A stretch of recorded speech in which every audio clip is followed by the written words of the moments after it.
بھروسے کا حق ہے، جیسا اللہ نے ہم کو بتایا ہے ویسا بھروسہ۔ اگلا جملہ حدیث کا کہ اللہ رب العالمین جو پرندوں کو رزق دینے والا ہے وہ انسانوں کو بھی رزق دینے والا ہے، اللہ اکبر۔ اور اگلا جملہ حدیث کا کہ پرندہ صبح سویرے خالی پیٹ نکلتا ہے اور شام کو جب گھر آتا ہے بھر پیٹ لوٹتا ہے۔ یہ روایت ہمیں کیا بتلاتی ہے کہ اللہ پر جتنا زیادہ توکل ہوگا، بھروسہ ہوگا، اللہ تعالیٰ اتنا زیادہ رزق عطا کرے گا، اتنا زیادہ مال دے گا۔ اللہ تعالیٰ انتہائی زیادہ دینے والا ہے، اللہ پر بھروسہ ہونا چاہیے۔ سارا بھروسہ، سارا ڈیپینڈ ہم اللہ پر ہو جائیں۔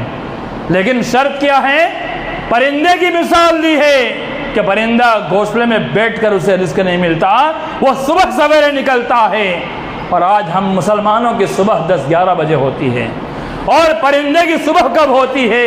جب ہم نماز پڑھ کے نکل جائے پرندے چہچہاتے نکلنے نظر آتے ہیں، اور ہم مسلمانوں کی صبح 10-11-12 بجے صبح ہوتی ہے، کیسے رزق و برکت ہوگی؟ ایک حدیث کے اندر آتا ہے اللہ کے رسول صلی اللہ علیہ وسلم نے دعا دی، اللہم بارک لی فی امتی، اللہم بارک لی امتی فی بکورہا، اے اللہ میرے امت کے کاروبار میں رزق میں برکت عطا فرما، صبح سویرے میں برکت عطا فرما۔ وہ کون سا وقت؟ بکور، باکرہ کہتے کس کو ہے؟ میں تھوڑی وضاحت چاہوں گا۔ وہ لڑکی جو کنواری ہوتی ہے، جس کی شادی نہیں ہوتی ہے، اسے باکرہ کہا جاتا ہے۔ یعنی ایسی صبح جس کے اندر بکارت ہو، تازی، ایک دم صبح سویرے کی تازی ہوا، جب ٹھنڈی ہوا چلتی ہے، یعنی فجر کے وقت کے اندر جو اڑ جاتا ہے، رب کو یاد کرتا ہے، رب کو راضی کرتا ہے، رب کے لیے اپنے آپ کو مسجد میں لا کر کے جھکا دیتا ہے، اللہ کے نبی صلی اللہ علیہ وسلم کی دعا اس کے لیے ہے۔ اور ہماری صبح ہوتی ہے 10-11-12 بجے، تو ہم کیسے اللہ کے رسول کی دعا کے ہم مستحق ہوں گے؟ تو اللہ تعالیٰ ہمارے کاروبار برکت عطا فرمائے گا، لیکن توکل، بھروسہ ہونا چاہیے۔